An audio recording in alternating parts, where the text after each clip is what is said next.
What's up, ladies and gentlemen, boys and girls around the world? I would like to welcome you back to the Real Talk with Zuby podcast.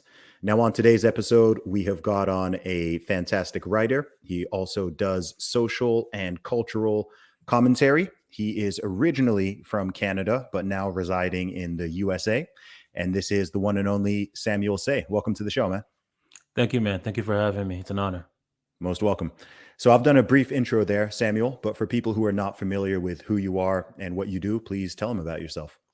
Yeah, yeah. I suppose as you were introducing me, I could say I'm originally from Canada, but I'm originally, I guess, before that, from Ghana, which right next to your Nigeria, where I know your roots are in some ways. Um, but yeah, I was born in Ghana, West Africa. I would say the nation in Africa that makes the best jollof. But Controversial, but debatable. yeah. um, but yeah, I'm from Ghana originally. I was born there, and when I was 10 years old, my family and I, we moved to Canada. I was originally in Montreal, then Toronto, and then I just got married a few months ago. So my wife is from Ohio, so we moved to the Columbus area in Ohio. And yeah, I've been blogging, I've been writing on my blog, slowtowrite.com, for 7 years now, which is kind of hard to actually 7 years this month, which is kind of hard to believe. But yeah, I've been doing that. I've been doing pro-life work as well too. I'm a Christian, so I write a lot about a lot of these issues from a Christian point of view, and sometimes just basic conservative point of view on these issues. I talk about abortion, critical race theory, gender theory, all these things that are affecting our world today. All the light stuff. Yeah, exactly. I don't like controversy at all. Yeah. Awesome, man. Well, I want to rewind a little bit, man. Tell me more about your childhood. Tell me about growing up in Ghana and then in Canada. Hmm.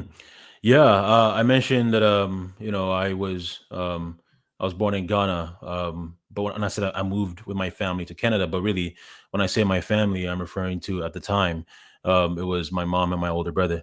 My father wasn't in the picture. We were born. I was born in '87. At the time, the Ghanaian economy was a mess.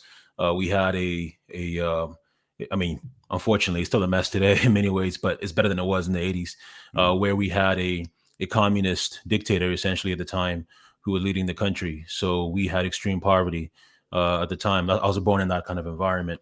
My father, who was a businessman, being frankly a a coward, he didn't want to raise me, considering just what was happening with the economy, and he was struggling to pay. He was struggling to provide for the family already with my mom and my older brother at the time. So when my mom was pregnant with me, he just fled the country and actually moved to Nigeria. And we don't know where he is Oh, since wow. then. So I've not had any talk with him whatsoever. But I was raised in that kind of environment where, already in a very poor environment, I was raised by a single mom. And, Hmm. I always say being a single mom is hard anywhere, but it's hard in Africa. But my mom being a resilient woman, she worked hard. She raised me in the church. She she worked two jobs, barely sleeping, to put me into private school in Ghana, so that I had a good education. I even learned French, and that actually came out very handy as well because Ghana is not we don't speak French. We speak English, but not French, unlike most West African nations. But then when we moved to Canada, it came in very handy because we were Hmm. in in Montreal, a French speaking city. So that was very helpful. When we moved to Canada.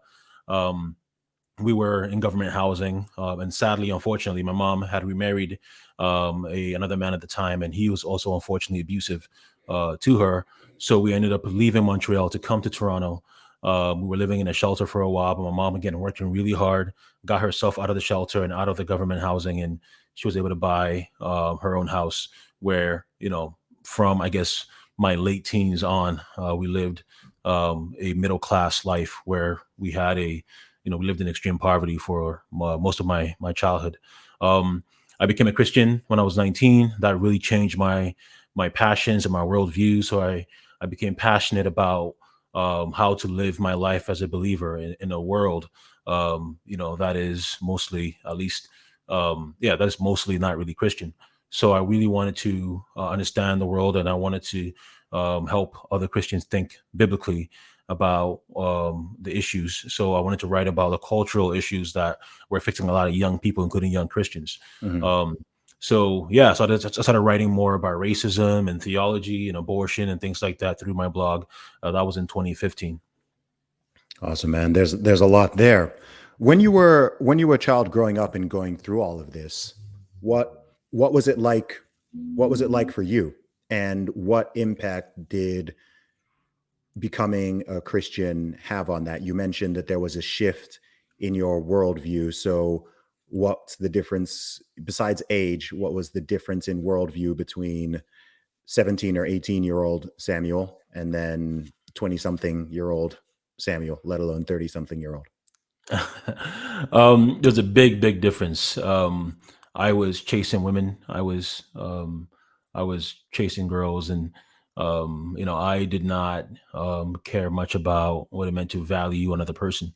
So that actually, the year before I became a Christian, um, when I was, I got a phone call from a friend of mine who just said to me, "Sam, what would I say to a girl considering an abortion?" Now, mind you, this friend of mine, her and I were very close, and we would ask each other random questions. And I thought she was just one of those questions, but I learned a year afterward when I become a Christian that um, that question she had asked me was actually the most pressing issue in her life. She had become pregnant herself, and Mm, actually she was being pressured by a friend of mine who was her boyfriend to get an abortion. So when she asked me that question, I said, I don't know. I didn't really care. yeah. So when I learned that she had had an abortion, and I had an opportunity to actually help her change her mind, that really crushed me big time because now I Mm, cared. I now cared about human life. I wanted to live my life in a way that would please God. Um, and that had a big impact on me, and just realizing, wait a minute, I need to start really caring about these issues because you never know that anything I could possibly say could literally save a life. mhm. That's powerful, man. How did you become a Christian? You said you went to church when you were a child, but you specifically said you became a Christian at 19. So tell me a little bit more about that. Yeah, I was raised in a Christian household, and I heard the gospel. I heard the Bible was preached my whole life. Um, my mom, we never missed a Sunday. It doesn't Unless I was dying, I was going to church. Even if I was dying, you might say maybe that's the best place to die is in the church. Yeah. So I never missed church. But yet it was my mom's faith. It wasn't my faith. I did not. I believed it was true, but it had not penetrated my heart. I was not, as the Bible says, born again. Mhm. So I heard the same message before in my life, but I was a bit of a cultural Christian. I knew what it said was true, but didn't really care. I still loved my sins, and I would say I hated God. I wanted nothing to do with Him really. Um, but What I do you mean also by did that? in the Bible, Christ says, for example, you are either with me or against me, in the Mhm. sense that Christian theology teaches that God has, He has His commandments, right? He has, if you can't, if we love sin by nature, we are hating God.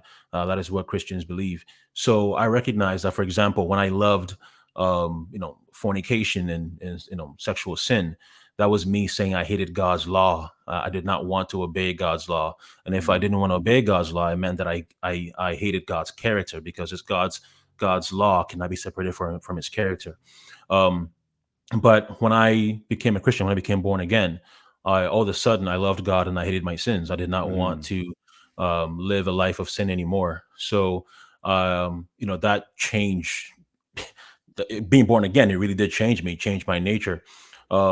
So yeah, so my mom's faith all of a sudden became my faith, and the Bible talks about how, those. I think it's in Book of John. It says that to those who he gave people the right to be called children of God, not based on their parents' faith necessarily, but based on their being born again and trusting in Christ.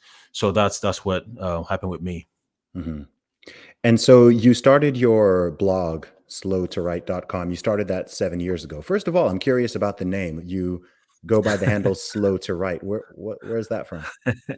It's funny. People ask me about that, and I am a slow writer. I am a Okay. very, very slow writer, but that's actually not why.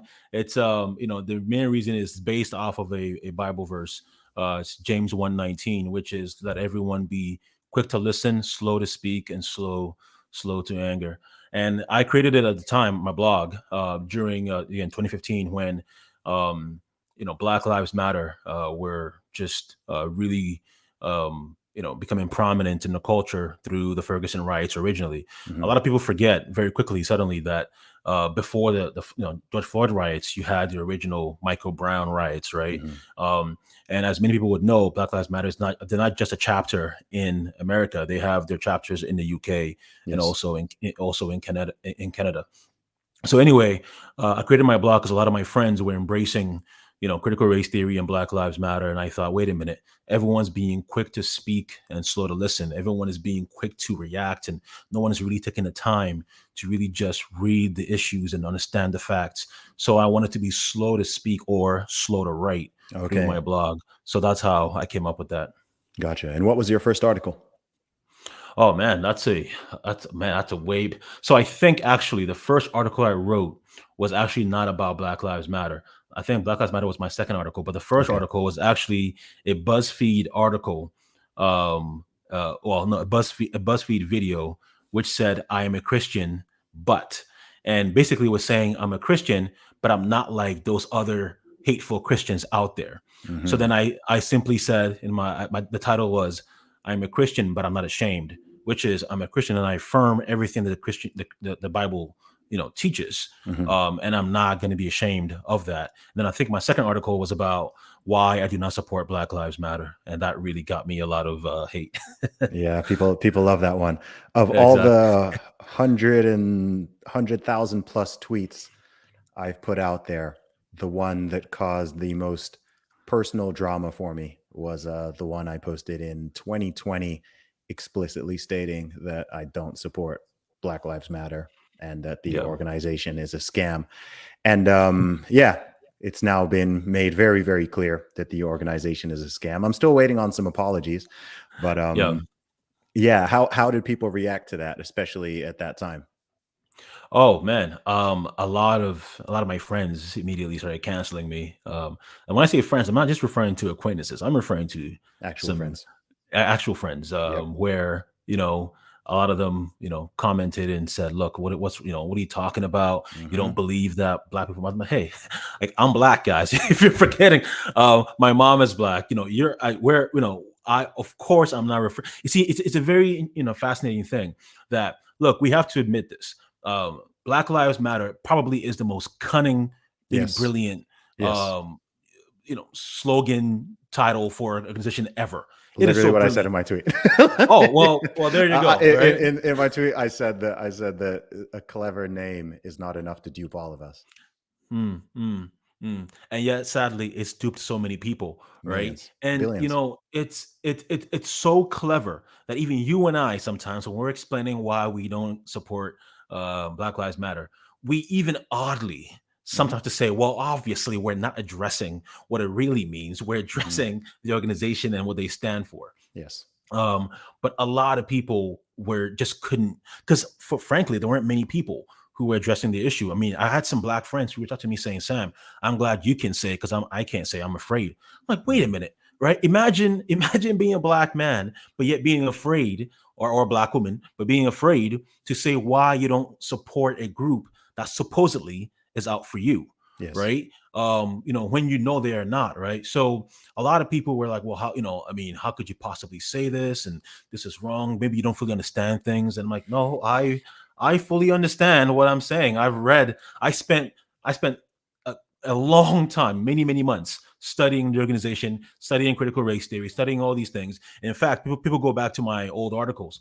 They will see that from 2015, from 2014, 2015, I was warning about what would exactly happen, in America and Canada with critical race theory. So, which is I think why actually a lot of people started following my blog in 2020, Mm. when they realized that there've been some people who've been warning about this for several years. Yeah, absolutely.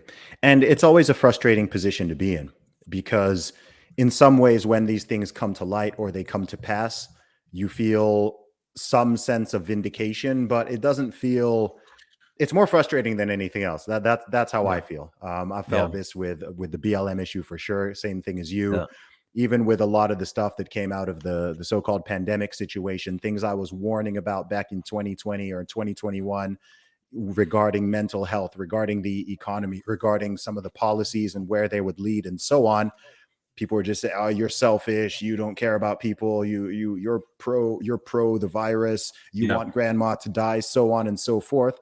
And now the exact same people are now screaming about inflation and problems with the Yeah. economy and the Yeah. fact that children are having slower speech development and this and this. And it's like, yo, there Yeah. were some people here trying to warn you that this was going to Yeah. happen Yeah. because we care, because we Yeah. have a care for humanity. We're just seeing it from a different perspective. And oftentimes, in some cases, actually have more information, right? Because the stuff about the BLM organization, that's been out there for many, many years. Some people think Yeah. BLM started in 2020. If you think BLM started in 2020, don't come and lecture me or lecture you on this topic, because you obviously you don't even know about it. You haven't Yeah. looked into who are the founders, what are their beliefs, why are there Yeah. all of these things that have nothing to do with helping Black people in their thing? Why is there a whole LGBTQ agenda? Why is there stuff about Palestine and Israel? Why is there the whole Yeah. abolish the police, dismantle Yeah. capitalism, dismantle Yeah. the nuclear family? Like I knew all of this before 2020. Yep. So when Yep. 2020 comes and it gets sparked up again, I'm like, yo, this is just deception. And people gave Yeah. them millions and millions and millions of dollars, Yep. not just in the USA, but it infected your country, it infected my country. Yep. And when it all comes to light, you can do the "I told you so" thing, right? And you've got the Yep. receipts, you've got the articles up there saying, "Look, I tried to warn you guys," but at the end of the day, it's I don't know. It just kind of feels more disappointing and hollow than anything else for me. Yeah. People hate saying I was wrong. Yep. People would rather keep digging up their own grave than to say I was wrong because of their Hmm. pride. So very much what you're saying is true. People, all these things have become obvious now, and even still, some will say, well, they had the right goals. It's They the name. just ended It's up, all the name. The exactly. power of that semantically Yes. overloaded name it's phenomenal. I've never seen that type of marketing where just a Yep. name is so powerful and causes people to tread so carefully and Yep. you have to be so specific, because Yeah. intentionally they made it so that it means at least three different things, right? Exactly. So you have to do the, okay, well, I agree with the statement, obviously I shouldn't need Yeah. to explain this, I don't need this caveat, right? Exactly. I knew my life mattered, and all my Black friends and family members, I knew everyone's lives mattered Yeah. prior to 2016 or 2015. Yeah. The organization is trash. The movement, little bit of a combination. I'm sure there's people in there with good intentions, Yeah. but it's also too closely linked to the organization and their goals and so on. So, Yeah. I support this one. I oppose this one. This one, sort of mixed feelings, but overall, I don't think it's done that much good for social cohesion. And I don't Yeah. think they've really done anything tangible that has genuinely made life better for Black people or reduced No. Black people dying from things that they Yeah. don't need to. Yeah. Zuby, their impact is in so many ways, whether it was supporting this ridiculous, not supporting, creating the movement to defund the police, and how Insane. destructive all that is, and just the more distrust for the police, which is not helping anybody, right? That's all bad. We'll remember that. Hmm. But one of its biggest legacies that a lot of people still are not connecting. I think some are, but many people are still not seeing the connection is with gender theory and queer theory. You Hmm. know, People forget this, that I think it was about a week or two after George Floyd's death. They had Black Lives Matter organized I'm sure you know where I'm going with this. Organized a so-called protest, which was called Black Trans Trans. Lives Yep. Matter. Yep. People kind of just ignore that aspect. So hold on, a Black man has died supposedly under their thinking over systemic racism, and Hmm. one of the first things that you organize is Black Trans Lives Matter. What is the real goal here? All And it's 10 of not them. exactly. And it's not a surprise that since then you've had this overwhelming number of Black people who were against this transgenderism movement, who are now going against Dave Chappelle over his comedy sketch. How did that happen? Not sketch, but his comedy specials. How Yes. did that happen so fast? Because Black Lives Matter is not just about trying to reform what we think about justice or America. Really, it's also about making us embrace, especially Black people, embrace the queer gender theory because they're all aligned. Critical race theory, through their one of the tenets, intersectionality, it teaches that to be truly anti-racist, you Mhm. need to embrace all critical theory, including gender theory and queer theory. So I was actually in a debate with this guy on critical race theory a couple of weeks ago, and I said, look, um, you know, giving your views as a Christian, you will supposedly be against these, queer theory and gender theory. But you say you're an anti-racist. Well, do you affirm one of the tenets then, in that if you are to be a truly anti-racist, then you need to embrace all of it? He didn't want to answer because that's what's happening. You have to embrace all of it. And that's Mhm. why we're now seeing what's happening. Just 2 years after critical race theory exploded across our culture, now you're seeing gender theory and queer theory being pushed onto kids because they're all connected. Absolutely. How do you think being someone who now lives in the USA but has grown up outside of it and experienced those different cultures, how do you think that gives you a different angle? Or perhaps more specifically, what are some of the core differences and things you think people miss on some of these issues between, you've got experience from Ghana, Canada, USA now. What do you think are some of the inconsistencies or similarities or differences just overall? I know that gives you a different perspective, but how do you think that manifests? Yeah, I think it depends in so many ways because right now I'm in an area that is mostly conservative. Mhm. I mean, obviously America is more conservative than Canada, but I'm particularly in an area near Columbus. It's Marion is a small town. I mean, they call it a city. You know how to talk about this They at call some everything point. cities here. Americans call everything. No, it's not. This is a very, very small town, but they would say it's a city. But anyway, it's a small town. It's a very conservative town. So depending on if I was in maybe LA, and I was just in LA some time ago, but if I was in LA, it might be less of a big difference from moving from Toronto to LA. I actually tend to say that LA is Toronto, but with now some would say better weather, but I say worst weather. I actually love the cold. Oh, I'm a real interesting. Canadian. I thought you were But anyway, Ghanaian. you see, it's funny. I thought so too until I left Canada, where I'm like, man, I miss the cold. So I'm more Canadian, I guess I am Ghanaian. But I think one of the differences is, I'll give you an example with this. I keep telling people that the Freedom Convoy, right, in Canada, was really the first mass protest in Canadian history. It's Mm, never, ever, nothing close to that has ever happened before, which is why everyone lost their minds. They couldn't believe Canadians were actually protesting. I mean, Trudeau was so shocked that he's like, wait a minute, I got to make this illegal, right? yeah. Because it's Mm. unheard of. But yet, Americans, there's a protest every weekend, right? Good or bad, Yeah, right? yeah. Now, I mention that because one of the great things that America has, that most countries do not have, and really, America is very unique in this, that their constitution is really unique, and that it's making the Democrats, just they're trying so hard to eliminate it, right? That's their real goal, but they're having a hard time doing so because their constitution is so strong. Mhm. Canada, we didn't have we didn't really have one until 1982, actually because of Trudeau's father, Pierre Trudeau. Yes. Um, Maybe and when father. he is, look, man, I still want to get back to the country once in a while. Okay, you cannot be doing this to me, man. You're look, look. As you've seen, Trudeau can. Hey, he has all power, man. So I hope, look, Trudeau, I don't believe it. Your father is Pierre. Okay, don't. This man, trying to get me banned from Canada. Eh? But that's, um, I every time I see those memes, man, I just lose it. So, but see, I lost my train of thought.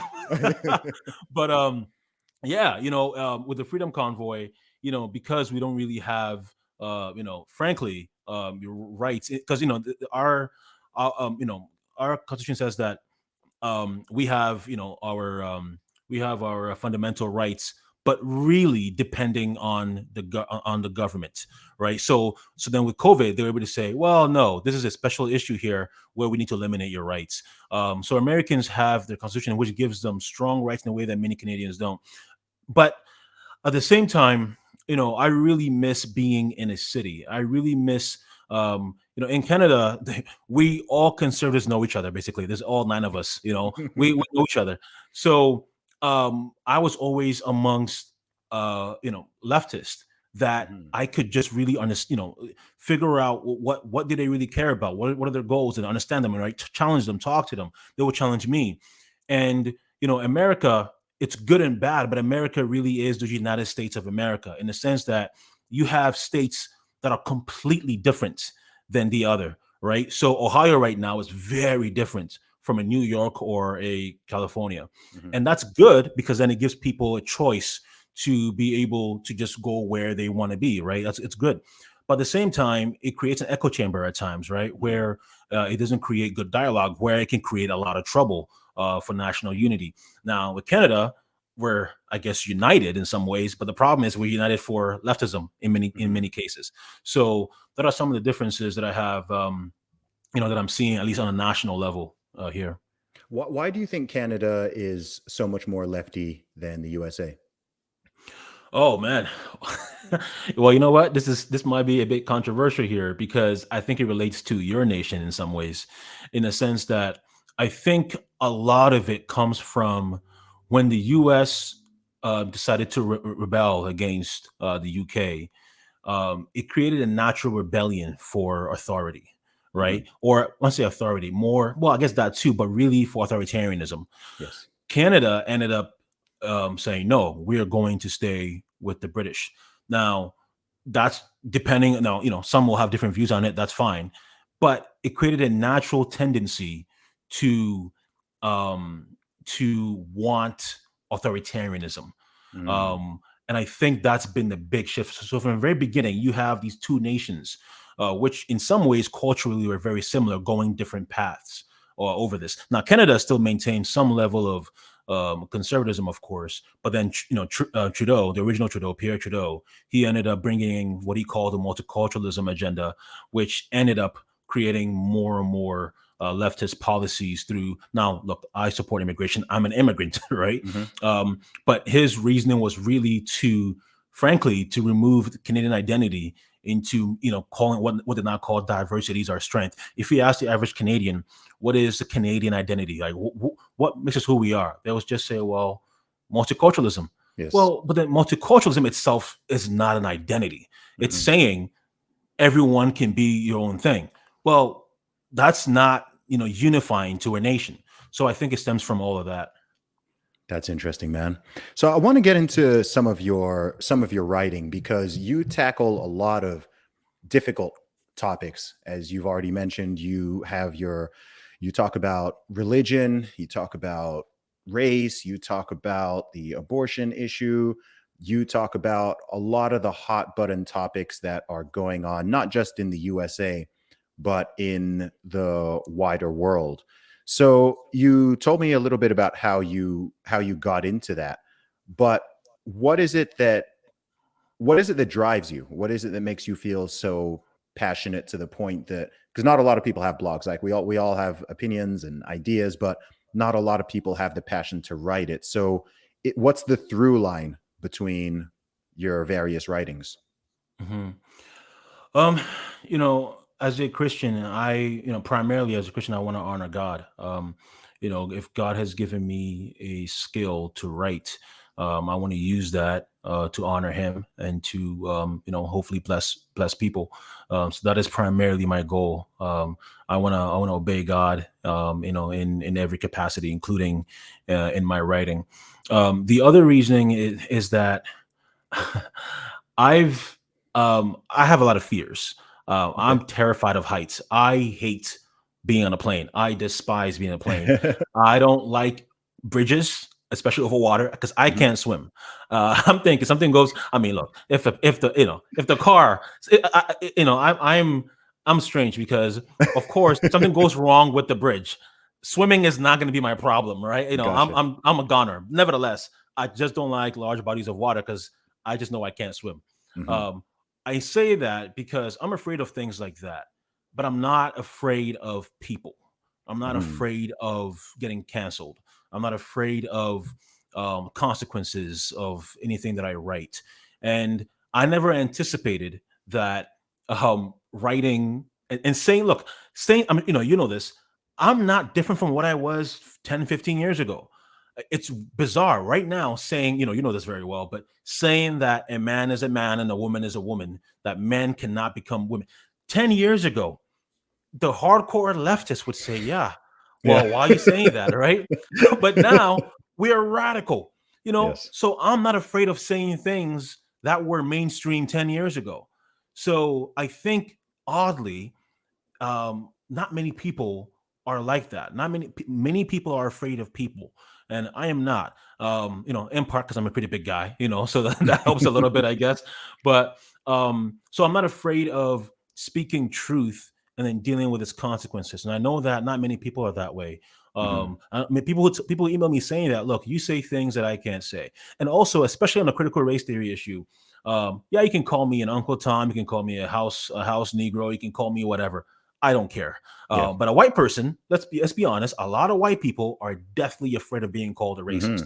Hmm. So I know that many are increasingly, just unafraid to address these things. But for a long time, people are like, Sam, look, I'm gonna support you. I will share your articles, but I can't write what you write. Yes. So that just would, I'd realize, man, just I if people like me who are unafraid of being canceled or being hated, if we don't address this stuff, then a lot of people won't. So that really motivates me to address the things that I write about. And I respect that so much, man. I mean, I can't remember how I first came across your work and started following you, but something I really like about your writing is that you make it very clear that you lead with love and you lead with a biblical framing, right? I think in this time, I mean, and I know, I personally know I've been on all sorts of different shows and I'm connected to all sorts of different people, but when people come from everything from a hyper political partisan angle, as often happens, I think, especially in the USA because of the climate and also because of the reward and incentive system, there's not a Mm, lot of reward in being centered and measured. It's best to kind of be a left wing fire breathing dragon or a right wing fire breathing dragon, right? It's just kind of like, attack the left or attack the right, attack the Republicans, attack just every day, attack, attack, attack, attack. mhm, And even though I know some of the people who even engage in this are decent and good people, some of the, I know people like this in the middle, you lose the love, you lose the compassion, you lose the framing, and okay, where are these ideas even coming from? What's the purpose mhm, here? Is the goal just to dunk on the left, right? is mm, that is that the goal? Is it just dunk on the left, dunk on the left, dunk on the left, or is the goal, okay, I'm leading with what I believe to be love and compassion and the genuine goodness of humanity. And I want to put my ideas across and explain why I'm thinking what I'm thinking rather than just dunk, dunk, dunk. And I think that makes your work stand out and it makes it cut through. When I talk to you, you're very measured and kind and open. And it's not like, again, you're not talking to this fire breathing dragon, this political mouthpiece who's just just bang bang bang bang bang, right? Just the mhm. talking points, and this happens on both sides Yeah, of the political aisle, and I think that's yeah, so important. And I think increasingly, as the temperature rises and rises and rises, and everything's framed in hate and war. And I mean, look at the language people are using. Attack, going on the. mhm, It's all this kind of like war terminology. yeah, And I think maybe there's a time and a place for that, but that time and place is not all the time and everywhere.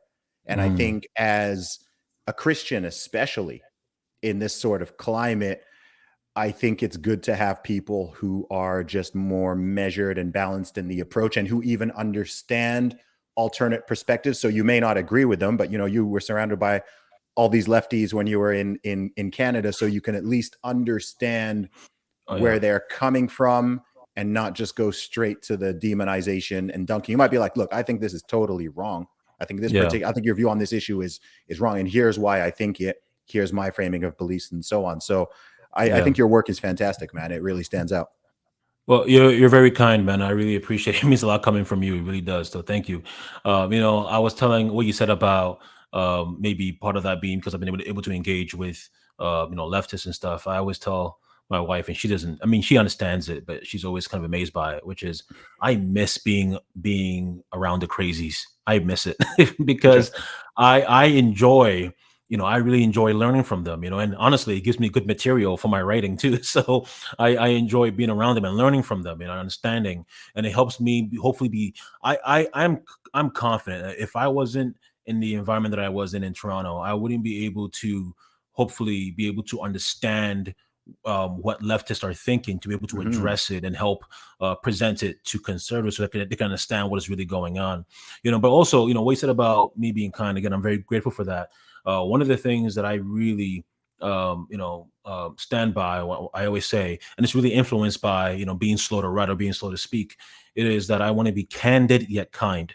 Hmm. I never ever I have an article saying that I don't want to be nuanced. I hate the word nuanced, and in the sense that some people mean. Nuance means something like being so subtle you might miss it. Right Okay. now, that's good when you're being artistic, right? Nuance is good for that, but when you need to teach truth, Hmm. I don't want to be so subtle someone might miss it. I want to be very plain and candid.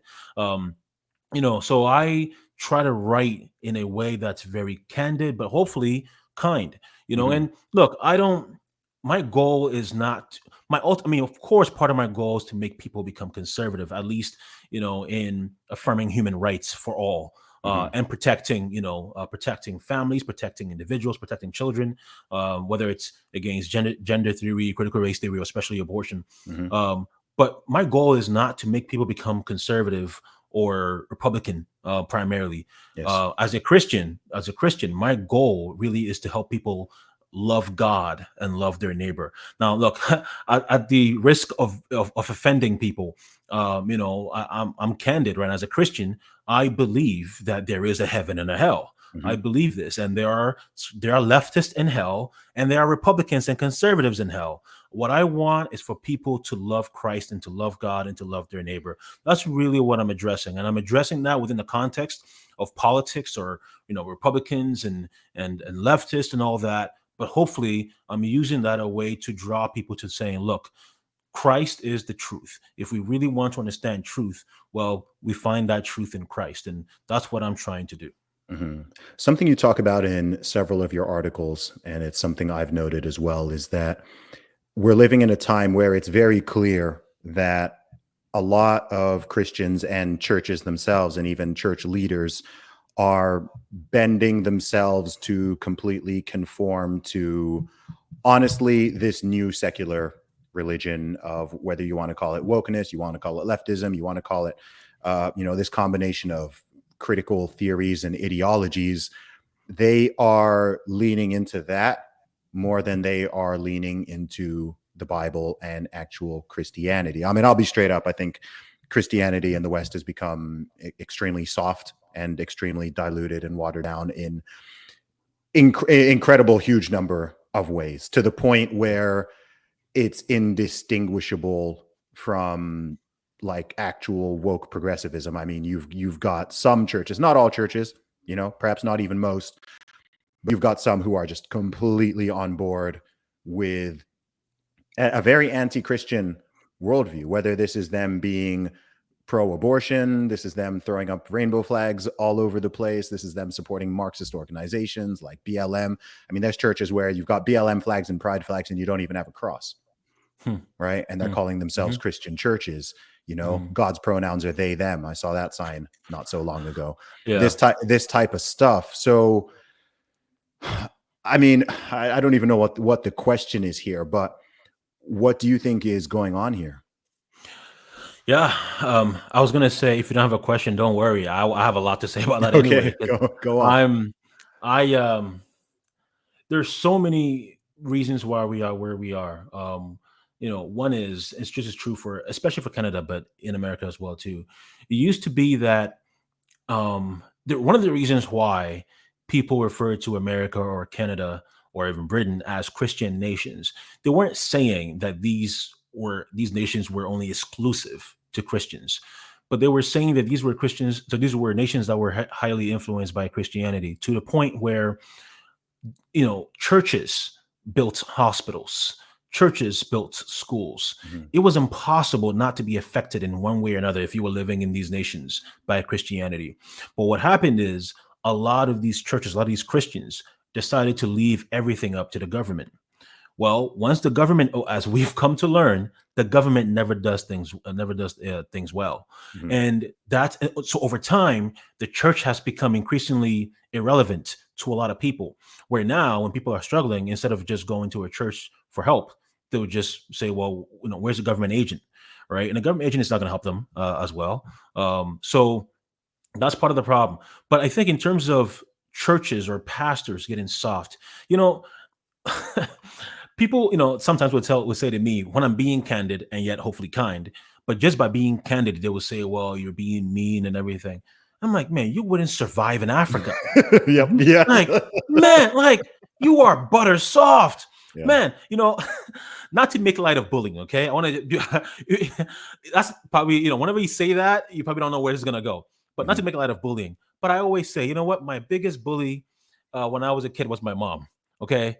It was my mom. Now, Mhm. that's tongue in cheek, right? I'm not being serious. But my point is, my mom always said, look, if I don't tell you, who's gonna tell you?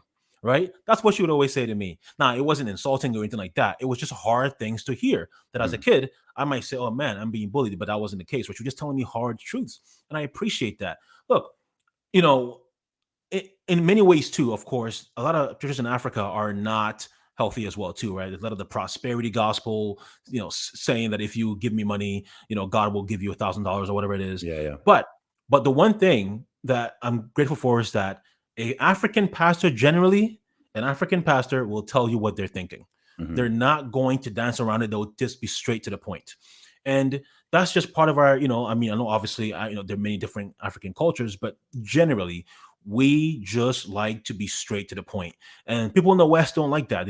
Even conservatives, they dance around the topic, or even as we were saying, when it comes to Black Lives Matter, they will spend half of the time explaining and apologizing that they're not really saying they hate Black people, and then finally they will get to the point. No, just be direct. Yes. Um, but I think we're soft in the West when it comes to a lot of Christians because, frankly, as the Bible teaches, we fear men more than we fear God. We're more Mhm. afraid of disagreeing with God than we're more afraid of disagreeing with people than disagreeing with God, Yes. and that's a lot of it. So a lot of people are much more concerned about, frankly, filling their churches with people than, in a sense, filling heaven with people. Right now, I'm Mm. not saying that that's God is the one who saves, not an individual.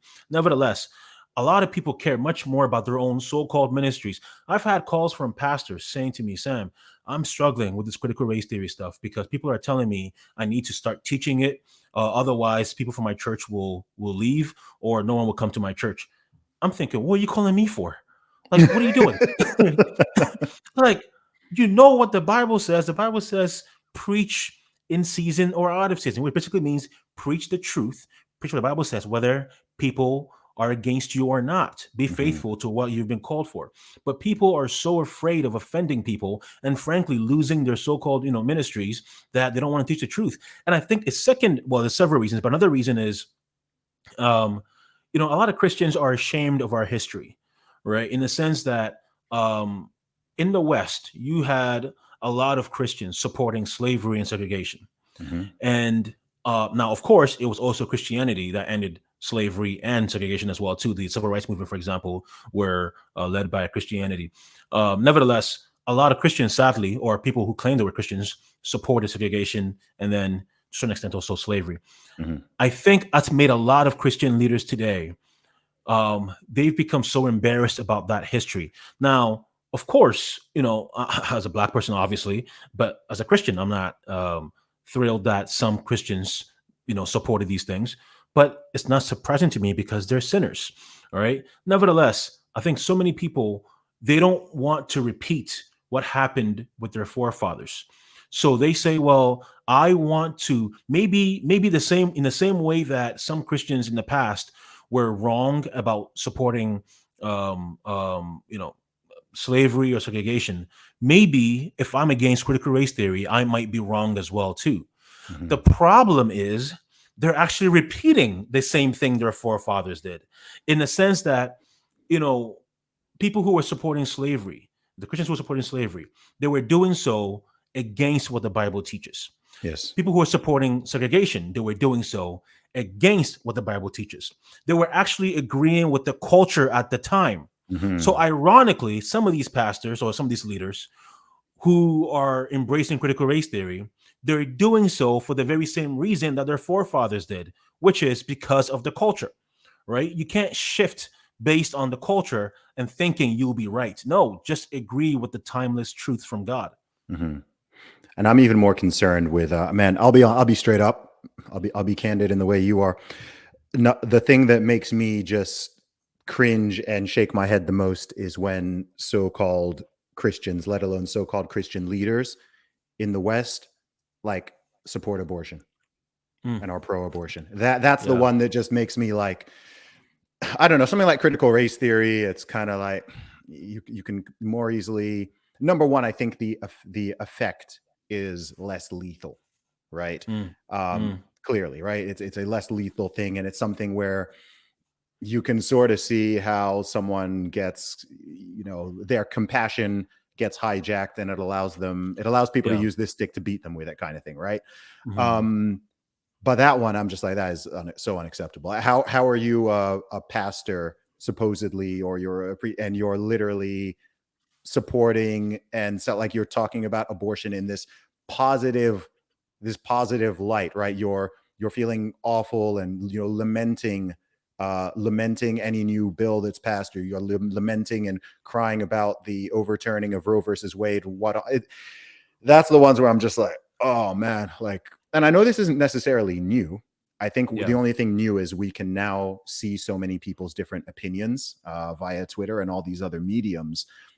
But I know this has been going on for decades. But that one in particular is just so egregious to me Yeah. that I don't know. As soon as I see that, I cannot respect someone who's claiming to be. I don't know, man. Like, that one's just like, dude, like, what are you saying? Like, what are you doing, right? And then they're getting, of course, those are the people then that these, let's be honest, like, totally secular, God hating leftists will then Mhm. uplift and say, oh, look, well, look, there's this pastor who's this, and I'll be straight up. I think so-called progressive Christianity is worse than atheism Oh, by absolutely. far. Like, by far, actually. Like, I don't even think when someone is, claiming this stuff, but then they're just rejecting and going against every single thing in Yeah. the Bible, but they're still professing, if someone's just like, look, I'm an atheist, I'm secular, I don't believe in this, the Bible has no authority, right? Like, I can respect that. I'm just like, okay, it's clear cut. You're not trying to use this and twist it and manipulate it and what on. Yeah. But on those, I'm just like, man, I can't respect it. Absolutely. A Actually, I would say that a progressive Christian, so called anyways, is an atheist who's dishonest. It's a dishonest atheist, Wow. in the sense that the Bible says that the fool says there is no God. Um, so many people say that's the atheist, and I would say that's true, but it's not just It's not just saying that the fool says God doesn't exist. It's also saying the fool acts as if God is not real, right? So even if you say God is real, God exists, but you're not living like it, you're a fool, just like the atheist. It's the same thing. So the progressive Christians are people who basically say, well, yeah, we believe God exists, and we believe, he wrote the Bible. Maybe, they don't really believe in the Bible in many ways, but they're double-minded. And the Bible says that a double-minded person is unstable in all their ways. They're unstable people. They're almost schizophrenic. Mhm. um they are people who are led more by the culture than by Christ. And they're absolutely much more dangerous in many ways than the atheist, because the atheist is outside the church, Yes. saying what they're saying.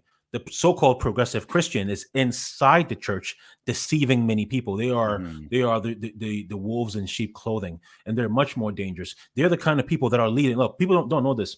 I think it's roughly almost 40% of abortions in America are from women who go to church at least once a month. Mhm. At least once a month, almost 40%. Yep. That is 400,000 babies a year that are killed by people who go to church. Mhm. And the Now, church is you too might scared to even talk about that. exactly, and that's why I can't. Yeah, I can't stand progressive Christians, because they are the ones who are pushing these ideas that are leading to babies being killed. And yet, as you know, and I don't know when this will be, when you will, share this, but just this morning there was a progressive Christian who was saying that, um, you know, the Christian shouldn't say, "I want to protect my rights." They should say, "I want to protect my neighbor's rights," I saw that. as if those are two different things. No, I think they said, "I want to protect my neighbor, not my neighbor's Ah, rights." yes, yes, Yeah. exactly, exactly. As if protecting your neighbor's rights isn't protecting your neighbor, Mhm. right? So, but yeah, they have this warped view of the gospel, which leads to a warped view of justice and human rights, and they are significantly much more dangerous than the atheist. In fact, you know, Christ addressed the Pharisees a lot more than the Romans. Mhm. Um, this is going to offend some people, but Go ahead.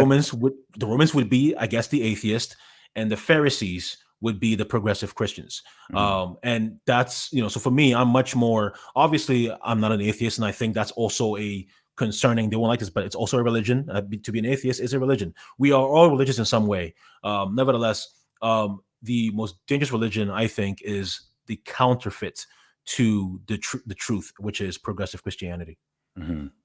I'm going to ask you a question. I don't think I've asked a guest this before, but I think it'll be an interesting question for you. You may have an answer off the top of your head, or it may be one that you need to think about a little.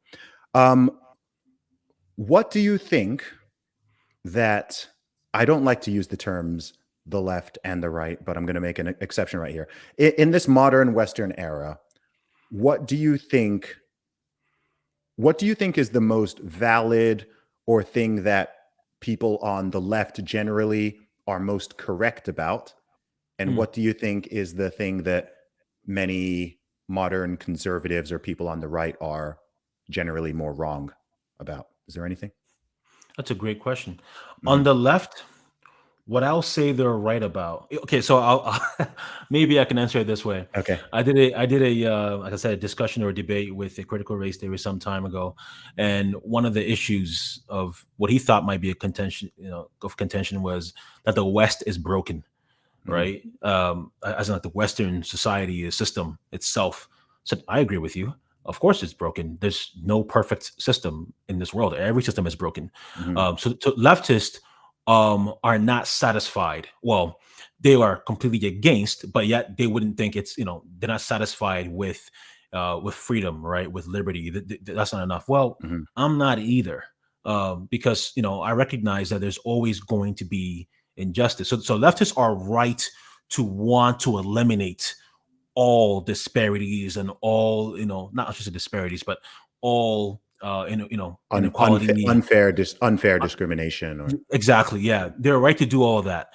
Now, the solutions are completely wicked and evil, make mhm. things even worse. But as a Christian, I recognize that, of course, this world is broken. This world is filled with injustice. And no matter what we do, even if we have, well, I guess this leads to the next part, which is what conservatives get wrong, is that too many times we conservatives are are satisfied with, we just ideally we think we have our own kind of utopia in a Mhm. sense, which is that conservatives, so leftists are essentially communist, and or I should say the most extreme leftist is a communist. The Yes. most extreme conservative would be an anarchist of sorts, and they're both utopian views in a sense that if we only get this, if we only arrive at this level in our goal, then everything will be almost perfect. Well, Hmm. no. No matter what you do, there's always going to be injustice. The only hope, the only solution is that we need a new world. We need a Hmm. new world that does not exist right now or cannot exist right now. And of course, I believe then that is Christ returning and making all things new, ending all death, ending all suffering, which will include punishing the wicked who do not trust and believe in him. And that is my hope. So the conservative has a hope in a lesser government or a better society. The leftist has a hope in the communist utopia. They're both Hmm. not only will they never happen, they can't happen, and they're not. They will not accomplish what their goals are. Yeah. But the only hope is in Christ. Amen.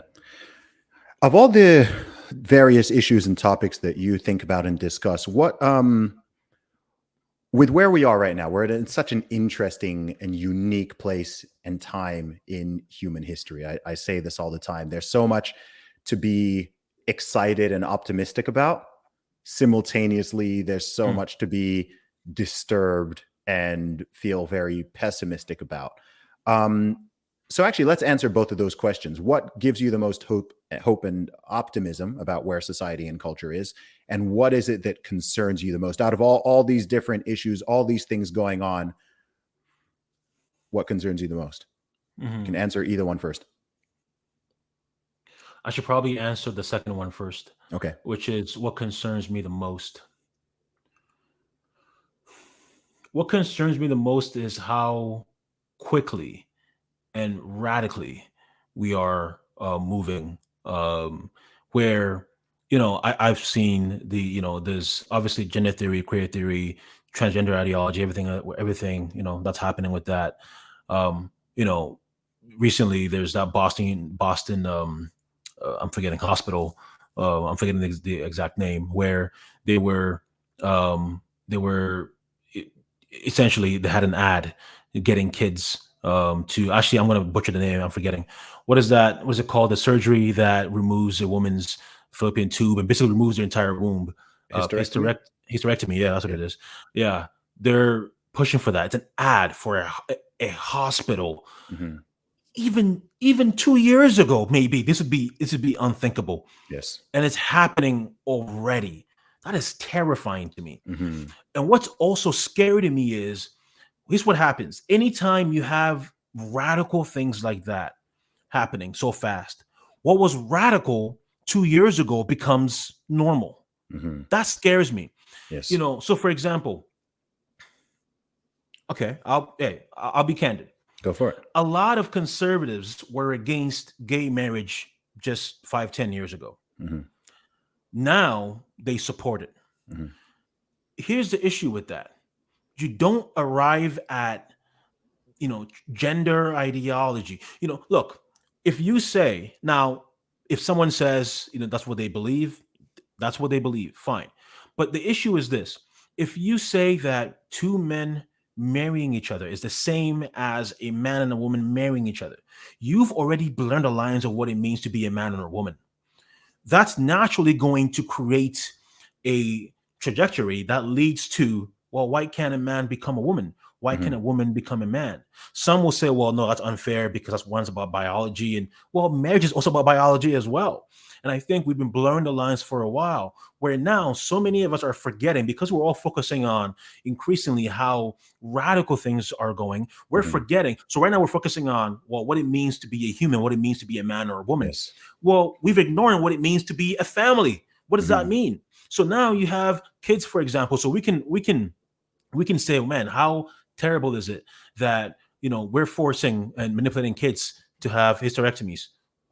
That's okay. I'm glad many of us are against that. Yes. Well, what about two men um, buying a woman's womb so they can raise a child? Hmm. Where many conservatives, we talk about how it's important to have a nuclear family, but increasingly because we are so distracted by the one radical idea happening now, we're forgetting that, well, even what seems to be normal today with two gay men having a surrogacy and having a child and raising them, that's also hurting that child as well. I Hmm. guess in some ways worse. So not as bad as the kid, losing their body parts, but Yeah. it's still damaging to that kid. So that concerns me. The one thing that gives me hope is I think a lot of liberals and conservatives are starting to are starting to ask, how did we get here? Hmm. Right? What is happening here? And it's leading to some good unity, which I think is helpful. Yes. But yet, I think within that unity, you can also, we shouldn't forget our differences, because it's some of these differences that has led to where we are today. But Yeah. yet, I'm very glad that you have some people, whether it's atheists or others, who are starting to say, wait a minute here, who is my enemy? Maybe my enemy isn't the Christian. Maybe my Hmm. enemy isn't the conservative. Maybe the leftist who are now trying to cancel me, as in the atheist or the liberal. Maybe they're Yes. the problem. And also, I mean, I know even Sam Harris has been. While Sam Harris is a strong atheist, from what I've been reading, he's even now suggesting, wait a minute, maybe our society does need a Christianity. Now he's not. Hmm. Now he's not a Christian by any means, but I think even him is saying that, well, Christianity does help the culture. So That's that's been interesting. encouraging to see. Yeah. Yeah, I have a herd immunity theory on religion and Hmm. Christianity, particular as it pertains to the West, which is that you understand the general concept of herd immunity, right? Yeah. Where once a certain number of people have, a certain number of people having being immune to a disease can stop it from reaching pandemic levels. I think that religious people do this in a society. Hmm. So I don't think that. So on, okay, take a whole nation, take a whole society, millions of people, whether you're talking about a city level, a nation level, right? You don't need, not every single person. Again, I'm speaking here. I'm speaking pragmatically. I'm not speaking in real theological terms, right? Not everyone needs to be a Christian in order for morality, right? For general morality to continue to exist and be propagated, right? But if they're all removed and the anchor is just disintegrated, right? And it all just becomes, hey, okay, we can just make up our own thing. We don't have any, there's no objective morality. We just have, the science and our own ingenuity to work with, and we come up with all these ideas and concepts or whatever. And there are not people there saying, like, wait, hang on, slow down, what about this, what about that? Then over a long period of time, people forget and lose those basic concepts. I think this is how we've reached this point of people having this debate. What is a man? What is a, all right?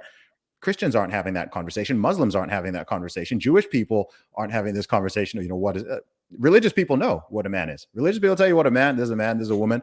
These no, right? All of these ideas are coming from people who have, they've drifted so far away from this that this is happening, and the people who are pushing back against it, right? It's being led by, again, and you don't need, and you shouldn't need to be religious to hold some of these positions, right? Abortion is the same thing, right? You don't need to be. I mean, the strongest anti-abortion arguments are completely science-based and secular, as far as I'm concerned, right? I mean, if you want to go to the deepest level, then it can become more theological in terms of like value of an actual human life. But in terms of like what's actually happening, I don't know why someone should need to be religious to go, wow, this is bad. This is an atrocity, right? Like science, like look at the scans for yourself. Look at what's going on, right? We know about human DNA. We have more information now due to science to say, actually, wait, this is bad. This is not good. We're killing an innocent human life. So I have this kind of theory. Like I haven't sort of fleshed it out totally, but I think that religious people act as this bulwark to prevent things from just, yeah, we're having this moral, immorality pandemic going on, but it's not allowed to just run completely rampant because there are people, right, speaking up and stopping and going, wait, hang on, right? You might not believe in this book, right? You might not follow this exactly, but this is really where a lot of our moral code comes from. And Yeah. you can't just blow this up and burn it and then let society run for decades or for centuries and then be shocked and surprised when, you've disintegrated the moral roots, and now people are just behaving and even believing things that are nonsensical and don't make sense, and it's very hedonistic and nihilistic and so on. Yeah, I actually completely agree with you. I think, obviously, we Christians, what the Bible teaches, we know that, we want everyone to be a Christian for Hmm. the sake of their soul. Nevertheless, the Bible does teach that, we Christians are the light of the world, and we should let our light shine. Well, what does that mean? We are a blessing to people. So for example, in America and Canada, as I mentioned before, about when we called it a Christian nation, we weren't saying that every single one was a true Christian, Hmm. but that the number of Christians that had influence, right, were able to have some people who were not Christians, Hmm. but yet they had a respect for their religion, or they had a affinity for their religion, and I think that is true in the same way. So I think, obviously, I want everybody to be a Christian, Yes. but at the same time, I know that when a society right now is asking, well, what does it mean? If people are asking, what is a woman or what is a baby, Hmm. then what does it mean to be a human? And we can't understand that. We can't understand what it means to be a human unless we understand what it means to be made in the image of God. Hmm. And you can't understand what it means to be in the image of God until you understand who God is. Yeah. Nevertheless, I think since society is starting to ask these questions, hopefully they will come to see that Christianity answers all of these things. We have Hmm. the science that will affirm what Christianity says, but yet when it comes to the asking why, Christianity can answer that, and then hopefully, as people come to appreciate the good, people are attacking the West, and well, the West was really built on not just Christianity, obviously, but very much influenced by Christianity. Of And there's a course. reason why we're now like men. Well, we've been, we are, as we stray away from our principles, things are getting worse and worse. Hmm. Well, I think that's, so we need to, again, embrace, um, even if someone's not going to be a Christian, at least have a respect for the Christianity that will lead to affirming somebody else's rights. So Yeah. anyway, I didn't say it as eloquently as you did, but I definitely agree with you Yeah, on well, that. the thing is, in the complete absence of the idea that human beings are uniquely special and created in the image of God, if the idea is that we are simply, and it's this, we are simply high level apes on a spinning rock going around, Yeah, a burning sun, then then we are just animals. We're yeah, just animals, right? We might be exactly. higher level animals. We might be animals that have some higher concept of ability to think or to be conscious. But if we're just animals, that kind of thinking, and it doesn't have to lead this way, but I think again on an individual level, it doesn't have to lead this way. But I think on a societal level, oftentimes, if you haven't got there has to, if there aren't some like real strong social codes or something coming from higher up, then if we're just animals, then nature is amoral, right? If you've Yep, watched wildlife documentaries, you've watched animals behave, right? Nature exactly. is amoral, right? If a chimpanzee goes and kills another chimpanzee, or does this or does that, there's animals that eat their own young or kill, new male comes in and kills the kids of the females. We're not like, oh, that's immoral. It's just like, that's a Exactly. lion, that's a tiger, that's a bat, that's a chimpanzee, right? Like, that's just Exactly. how they roll, right? They just have instincts, they just act on it. Survival of the fittest, right? Exactly. And you can start to justify and start to rationalize a lot of really dark stuff if that's the view, right? Yep. If the view Yep. is simply, look, we're just survival of the fittest, man, right? Like, just the strongest survive. I mean, lie, cheat, steal, deceit, especially for people outside your tribe, right? You could say, okay, there's some morality towards your kin and your family and your children and Hmm. so on, but like, what about outsiders? Right? What Yep. about outside? What about someone who's getting in your way? Especially if you can get away with it, right? Yep. Then all you have is the laws, right? All you have is the law of the land, right? And but if you can get away with it, right? Then why not do all these things? So these are deep philosophical conversations Yep. that Yep. people have been having. It's not a new conversation.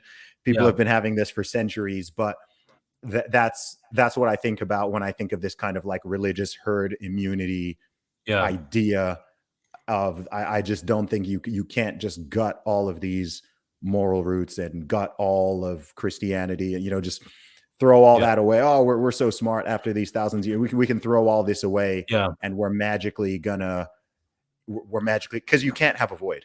Nature Yes. abhors a vacuum. You can't have a void. It gets filled up. It's getting filled up by critical race theory. It's getting Yeah. filled up by all these isms and schisms and Yeah. ideologies and all Yeah. of these other things that people are starting to worship and become tribal about. Yeah. Because as you said earlier, human beings ultimately, at our core, and whether you believe that we are created by God or someone believes we purely just evolved, you can't deny the fact that we are certainly wired for religious belief. Exactly. And just to add to everything you said, in some parts of Nigeria, or maybe most parts of Nigeria, and especially in Ghana, um, you know, well, I guess it's even true for the northern part of Nigeria where it's mostly Islamic. Mhm. Um, to affirm what you said about herd immunity when it comes to this, transgender ideology is not growing there. In Ghana, some people are trying, but it's very small but vocal minority, really being empowered by a lot of these NGOs across. Westerners. They're trying to, but it's not going to work. No way. Yeah. Nevertheless, not everyone in Ghana who goes to church or supports or would say they're Christian is really genuine Christian. A lot of there's just cultural Christianity, right? Or even their neighbors who may not go to church at all, who may not profess Christ, they have some respect for Christianity, and they are against this. And that affirms what you're saying, Mhm. that because of herd immunity, they're not buying any of this stuff. So yeah, everything you're saying is very, very true. Thanks, man. Man, Samuel, this is one of those ones we could go on for a long time. But where can people find you online?